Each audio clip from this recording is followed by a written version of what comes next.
Hello everyone. Back again with film recaps.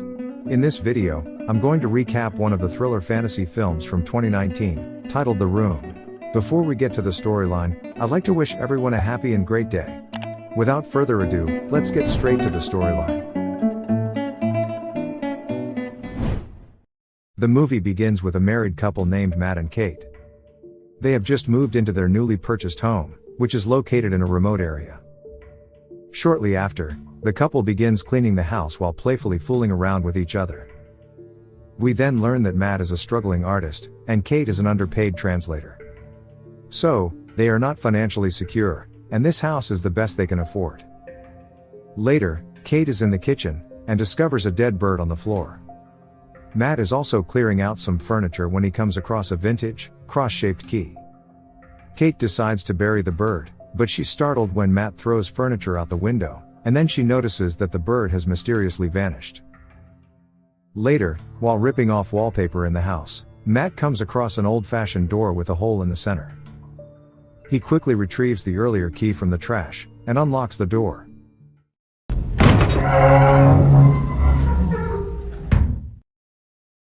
He and Kate try to head into a dark room, but the lights suddenly begin to flicker in the entire house, so the spooked couple promptly leaves and calls the power company for assistance. The next day, an electrician comes to check the cables and heads to the basement with Matt. To their shock, the wires in the basement are ancient and tangled strangely. The electrician says he has never seen anything like it in his life. Matt asks if there's anything he can do, but the electrician explains it's too complicated. Before leaving, he tells Matt how surprised he was that the house has been purchased so long after the incident. Matt doesn't understand, so the electrician reveals that the previous owners of the house were murdered.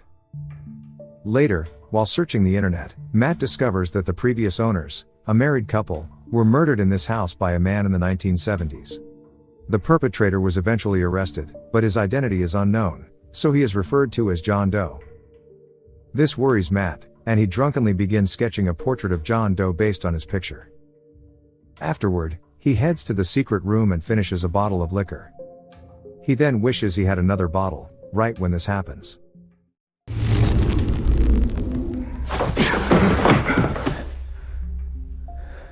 A bottle of alcohol suddenly appears in front of him. The following morning, Kate awakens to the sound of flickering lights in the house. She then finds Matt in the secret room, which is now filled with paintings. He seems very excited, and shows her original Cézanne and Van Gogh paintings. Matt then asks a confused Kate to make a wish, so she randomly wishes for $1,000. And then, moments later, several bundles of cash appear, which confuses her even more. Thinking her husband is playing a trick on her, Kate wishes for $1 million. But to her shock, it also appears immediately. This unsettles Kate and she tries to leave, but her husband stops her. Matt informs her that the room has a special power and suggests they have fun with it. Following this, the couple begins to ask for everything they've ever wanted, and has a lot of fun. Every day, they enjoy luxurious meals, designer dresses, jewels, and lots of money. At one point, Matt even showers Kate with diamonds. Later, when they're in bed, she wonders how the room works, but Matt says it doesn't matter. Days pass, and the couple continues dancing and partying all the time. They eventually stop working as well, since they see no point in doing jobs when they can easily get everything they desire. However, after a period of enjoyment, Kate begins to feel empty, realizing that all of this is an illusion with no real value. To cheer her up, Matt surprises her with a crib, and suggests that they try to have a baby. But Kate, who has been through 2 miscarriages, refuses out of fear of being hurt again, even though the doctor said there was nothing wrong with either of them. She becomes very emotional and storms out of the room. Soon, Matt also feels bad for mentioning it, and heads outside to clear his mind. But surprisingly, when he returns home later, he is shocked to see Kate with a baby boy. This enrages Matt as he knows she created the baby with the help of the magical room. He demands that they get rid of the baby right away, and Kate has no choice but to agree. The couple then enters the secret room, where Matt asks her to wish for the baby to disappear. But Kate is too emotional and begins to cry, so he takes the baby to do it himself. At this moment, the room flickers, and the baby also starts to cry. Seeing his innocent face, Matt realizes he cannot do it, and ends up changing his mind. What do you want me to do? It's the middle of the night. So go to the room! Thank you. The next day, he reviews the old newspapers again, and discovers that John Doe ended up in a mental institution after his arrest. He claimed that the room made him commit those heinous acts. To learn more about the room's mechanisms, Matt goes to the facility to meet him. When he arrives at the reception, the nurse informs him that no one has come to see John in 45 years except reporters. This stuns Matt, so he lies that he's a reporter as well. But later, when he meets John, the murderer instantly recognizes that he's not a reporter. Matt then tells him about the house he's living in, and John Doe responds by saying he has been waiting for him for a long time. He adds that Matt must be enjoying the luxurious life, jewels, meals, and tons of cash. When Matt asks why he killed those people, John reveals that it was the only way. He suddenly advises Matt to forget about the room and leave the house now before it's too late. Before leaving, John also says, the only thing more dangerous than a person who can't get what they want, is a person who gets whatever they want. After this, a disappointed Matt heads home and stops at a gas station. But then, when he's about to pay, he realizes that the money taken from the mysterious room has turned into dust. This worries him, so he immediately rushes home. Matt then takes a pile of cash, and throws it out the window, which turns to dust as well. He also tries to place a Van Gogh painting in the doorway, half inside the house and half outside. The part that's outside immediately fades, while the rest remains intact. Witnessing this, it finally dawns on Matt that the objects created by the room quickly vanish once they leave the house. Shortly after, when Kate tries to exit the house with the baby, Matt stops her, warning that it's dangerous. But she doesn't listen to him and ends up leaving anyway. This causes the baby's body to burn, and it begins crying in pain. Hearing Kate screams, Matt eventually rushes the baby back inside. But by this time, the baby also miraculously matured into a young boy, baffling the couple. After Kate puts him to bed, Matt finally tells her about John Doe and his past. He also explains that everything the room creates will age, and turn to dust if taken outside the house. Kate insists that her son is not an object, but Matt claims that he's just a figment, like something from a giant 3D printer, regardless of what she believes. Despite everything, Kate begins to raise the child as her own, and names him Shane. She homeschools him, and never allows him to leave the house. One day, while Kate's teaching him, she mentions camping, and Shane says he wants to go camping as well. But Kate tells him that he can't go because he's sick, and it would be deadly for him to go outside. This only annoys the boy, and he starts throwing a tantrum. When Kate goes outside to pick the things he threw, he rudely slams the door on her. Later, a deliveryman arrives outside the house, and hands Kate a package. She then hands it to Matt, and it is revealed that he had ordered a gun for some reason. The scene then cuts to a few days later, where Kate is busy in her own world. Taking advantage of this opportunity, Shane goes to the front door and sticks his hand out to feel the air, so Kate frantically pulls him inside. She examines his hand and is relieved to find him unharmed. After the incident, Kate becomes anxious, and begins boarding up all of the windows with wooden panels. The next day, while Matt is practicing shooting outside, Shane sneaks into his studio and grabs a snow globe. He then accidentally drops it on the floor, shattering it to pieces. At this moment, Matt walks in and is furious to see him in the studio. Kate arrives, and the boy listens to their conversation from outside, when Kate asks Matt to treat their son with more kindness, but Matt doesn't care, claiming he's just a figment and not their child. Later that night, the confused boy wanders around the house, and eventually arrives at the secret room. The next morning, when Matt wakes up, he notices an intact snow globe next to him. He rushes over to Kate, and asks if she created it, but she denies it. The couple then goes to the secret room together. And to their surprise,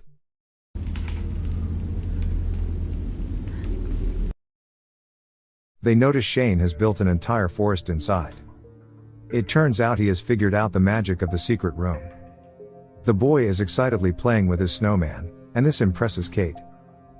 However, an angry Matt drags him out of the room, and forbids him from going back in anymore. He then locks the door, leaving Kate to console her son. Later, the couple argues in a room while Shane listens intently through the door. Kate is frustrated with her husband's behavior, but Matt explains that a little boy shouldn't toy with such power. He emphasizes that there is a strong possibility Shane might wish for something foolish and dangerous, such as a dragon, or something that will hurt them all. Just then, the landline rings, so Shane picks it up and speaks. It turns out to be John Doe, who is shocked to hear a kid's voice, but Matt immediately grabs the phone and scolds the boy for answering it. He wonders how the man found his number, and the murderer congratulates him on having a son, and learns that his wife wished for it. Matt then asks if there's a way to stop the aging process, and get the boy out of the house. Meanwhile, Kate overhears their conversation from the other phone. Here John finally explains that Shane cannot become a normal human being, until his creator dies. He further reveals how the previous residents of the house wished for a boy child and received one, who was none other than John himself. It turns out that they wanted him to have a normal life, and they knew they had to die for it. As a result, the woman murdered her husband, and forced John to kill her as well. Hearing all this, Kate is devastated and immediately storms out of the house. In the evening, Kate still hasn't returned, so a worried Matt leaves her several voicemails. Meanwhile, we see Kate deliberately trying to get into a car accident so her son can live a normal life, but she gets scared and changes her mind. Back at home, Shane asks Matt where his mother is, but the latter responds that he has no idea.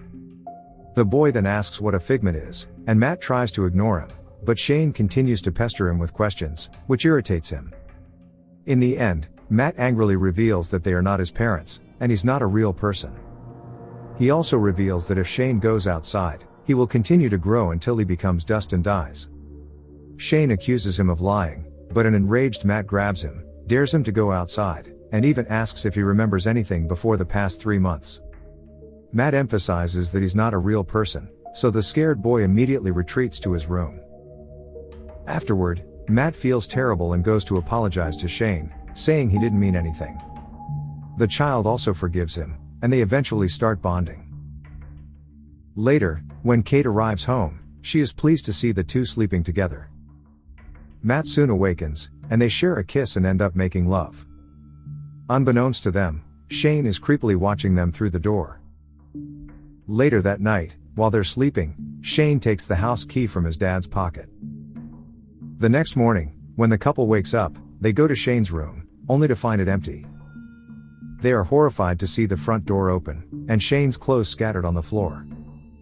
The couple soon notices a teenager in the distance, and it turns out Shane had only gone out for a moment to allow his body to mature. Look, Mommy. I'm big now. He abruptly points a gun at his dad and tries to shoot Matt. He explains how much he hates him, but Kate approaches the boy and tries to calm him down. Matt then uses this moment to attack Shane, while Kate accidentally hits her head on the floor and passes out. When she awakens sometime later, she anxiously asks about her son, to which Matt reveals that while they were fighting for the gun, it went off, and the boy accidentally died. He also says that he has buried him outside. Hearing this, Kate rushes out with tears in her eyes, as she loved her son dearly, so Matt comforts her and carries her back into the house.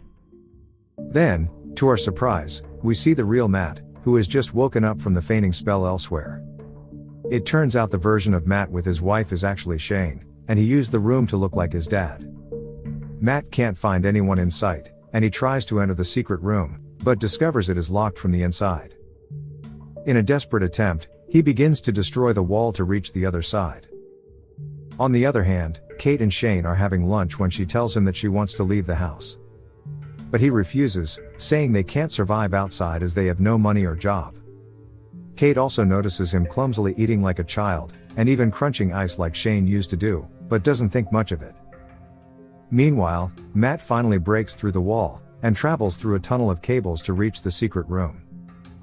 He then arrives at the fake forest that Shane had created, and begins walking through it to find his wife. Elsewhere, Shane and Kate are playing a board game when he suddenly starts touching her breasts. Kate is startled, so he reveals that he often saw them doing it and wants to experience it as well. This finally makes her realize that the person in front of her is not her husband. Meanwhile, Matt, who is still running through the woods, soon notices a replica of his house, and heads toward it. Turns out Shane has created a duplicate house inside the room, where he is currently with his mother. In the meantime, Kate tries to hide from Shane, but he soon finds her and knocks her unconscious. He ruthlessly undresses her and launches an assault, causing the poor woman to awaken. Soon, Matt shows up outside and breaks the window glass, so Shane leaves to take care of the matter. Afterward, Kate gets up and tries to leave, but she soon comes across Matt. He asks her to leave with him, but just then, another Matt appears, claiming to be her husband. This causes her a lot of confusion, so she comes up with a clever idea. Kate calls out Shane, and the man holding her arms turns around, so she immediately pushes him down the stairs. This causes the freak to gradually transform into his real self. The couple tries to flee the house, but they discover that Shane has turned it into a labyrinth. The freak soon catches up to them, and doesn't waste any time in stabbing Matt.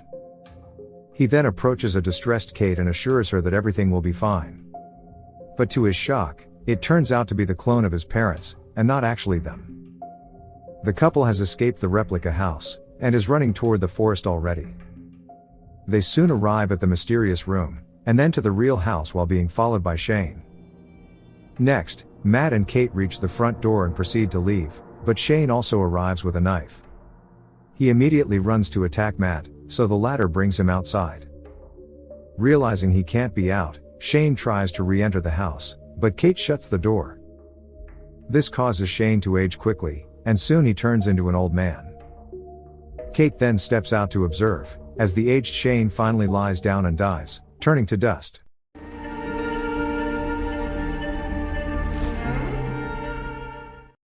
She tearfully touches the ashes, and grieves for her son. The scene then cuts to a month later, where we see that the couple has left the house. But during this, Kate is seen in shock, while holding a positive pregnancy test. She suspects that she's pregnant with Shane's child, which means that the horror isn't over yet. Okay guys, thanks for watching. See you again in the next video.